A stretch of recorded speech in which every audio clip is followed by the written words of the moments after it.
മലയാളികളുടെ അക്ഷരലോകത്ത് പ്രകാശം പരത്തിയ ചെറുകഥകളിലൂടെ കാലഭൈരവനായി മാറിയ ടി പത്മനാഭന് 97-ാം പിറന്നാൾ. കഥയുടെ ലോകത്ത് കത്തുന്ന ഒരു രഥചക്രം പോലെ നിലകൊള്ളുന്ന തിണക്കൽ പത്മനാഭൻ കഥകൾക്കിടയിൽ ഇന്നും സജീവമാണ്. കാട്ടുചോല പാറക്കെട്ടിൽ ചെന്നടിച്ച് ചിന്നിച്ചിതറും പോലെ പൊട്ടിച്ചിരിക്കുന്ന പെൺകുട്ടി, പ്രകാശം പരത്തുന്ന ഒരു പെൺകുട്ടി എന്ന തൻ്റെ വിശ്വപ്രസിദ്ധമായ ചെറുകഥയിൽ ടി പത്മനാഭൻ എഴുതിയപ്പോൾ മലയാളികളുടെ നിഷ്കളങ്കമായ സ്നേഹത്തിൻ്റെ തെന്നലുകളാണ് അവിടെ കുളിര് പകർന്നത്. ഇത്ര മനോഹരമായി മലയാളികൾക്ക് കഥകൾ സമ്മാനിച്ചുകൊണ്ടേയിരിക്കുന്ന കഥാകാരന് വൃശ്ചികത്തിലെ ഭരണിനാളിൽ 97 എത്തുമ്പോഴും തൻ്റെ നിലപാടുകളിൽ അണുവിട വ്യതിയാനമില്ല.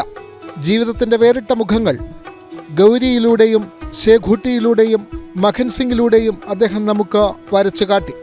1931 കണ്ണൂരിലെ പള്ളിക്കുന്നിൽ കൃഷ്ണൻ നായരുടെ മകനായി ജനിച്ച കഥാകാരന് അമ്മയുടെ തിണക്കൽ എന്ന കുടുംബനാമം ടി പത്മനാഭൻ എന്ന പേർ സമ്മാനിച്ചു.